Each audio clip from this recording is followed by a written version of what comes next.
प्रणाम मित्रों, नमस्कार, जय श्री राम।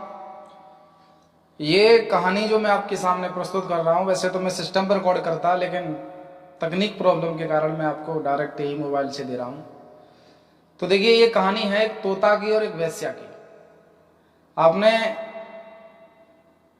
पुराणों में और कथाकारों के माध्यम से शायद एक किताब में पढ़ी हो कभी ये कथा।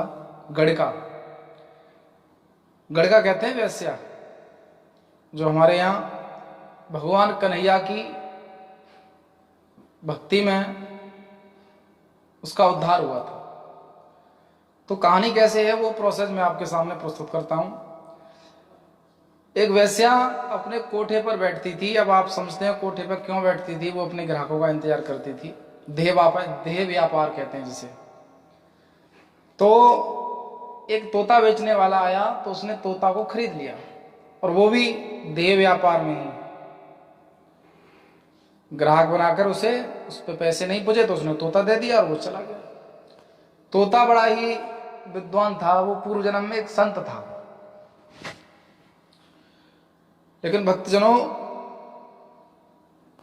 सुबह से शाम तक सिर्फ ग्राहकों को ही उसकी आंखें देखती थी। कभी आएगा, कोई नहीं आएगा, घर खर्च कैसे चलेगा, शौक मौज कैसे पूरी होंगी। लेकिन भक्तजनों, एक दिन वो तोता कह रहा है, हे गड़का, कर्म तू अपना कर रही है, मैं ये नहीं कह रहा हूं कि तू इस कर्म को छोड़ दे। जब तू इस पढ़ी गई है इस लाइन में तो अब नहीं छोड़ेगी, और छोड़ने के बाद तेरा उद्धार भी क्या होगा। लेकिन जिस उद्देश्य से परमात्मा ने ये मानव योनि दी है, कम से कम उसका तो लिहाज कर। तो बोली, अरे तोता, हम वैश्या हैं और हमारा एक ही धर्म है, हम सिर्फ देह व्यापार कर सकते हैं, बाकी हमारा कोई धर्म नहीं। तोता कहता है दुनिया में सबसे पहले मानवता होती है, मानवता के बाद धर्म होता है, धर्म के बाद जाति होती है। ठीक है, मैं तेरी बात से सहमत हूं, लेकिन मैं कर क्या सकती हूं, मैं सिर्फ अपने ग्राहकों को ही तलाशती हूं। तो कहने लगा है तोता कि हे वेश्या, तू जितने देर में शौक श्रृंगार करके ग्राहकों को लुभाती है, अगर इतनी देर तू भगवान कृष्ण की माला जपे, श्री कृष्ण हरे कृष्ण, तो शायद तेरा उद्धार हो जाएगा। ये जन्म तो तेरा बिगड़ गया, अगला जन्म तेरा नहीं बिगड़ेगा। वेश्या बोली, ठीक है। देखिए, वेश्या ने तोता की बात को स्वीकार किया है। और भक्तजनों, श्री कृष्ण करती है, ग्राहक आते हैं तो अपना रोजगार भी करती है, देह व्यापार, लेकिन वो श्री कृष्ण बोलना नहीं छोड़ती है। गोलोक में बैठी राधा रानी और श्री कृष्ण ने विचार किया, लाओ इसके पास चलते हैं। तो आज भगवान कन्हैया जा रहे हैं उसके पास।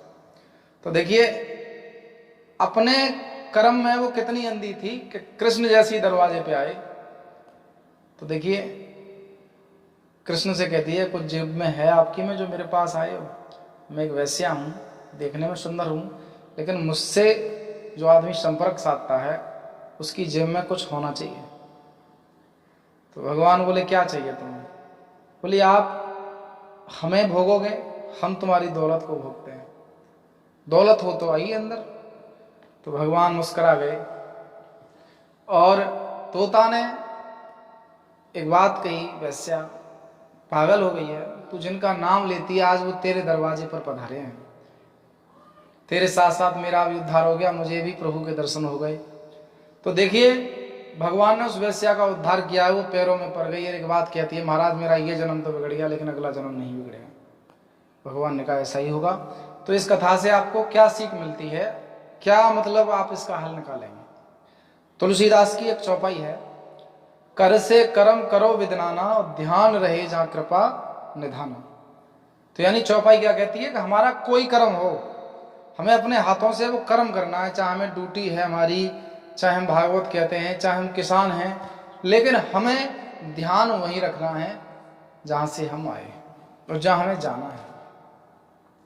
तो भक्तजनों, जब भी आप अपनी ड्यूटी जाएं तो भगवान का नाम लें, जाप करें।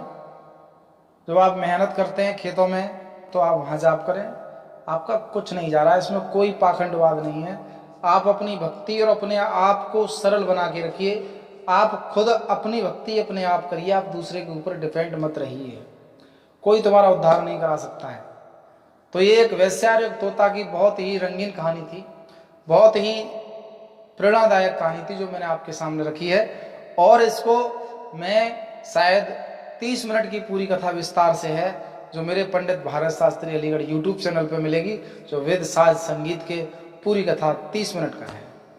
तो इस चैनल पर आपको ऐसी ही स्टोरी मिलती हैं। तो तब तक सभी को प्रणाम, जय श्री राम। चैनल को सब्सक्राइब करें। आपका दिन मंगलमय हो।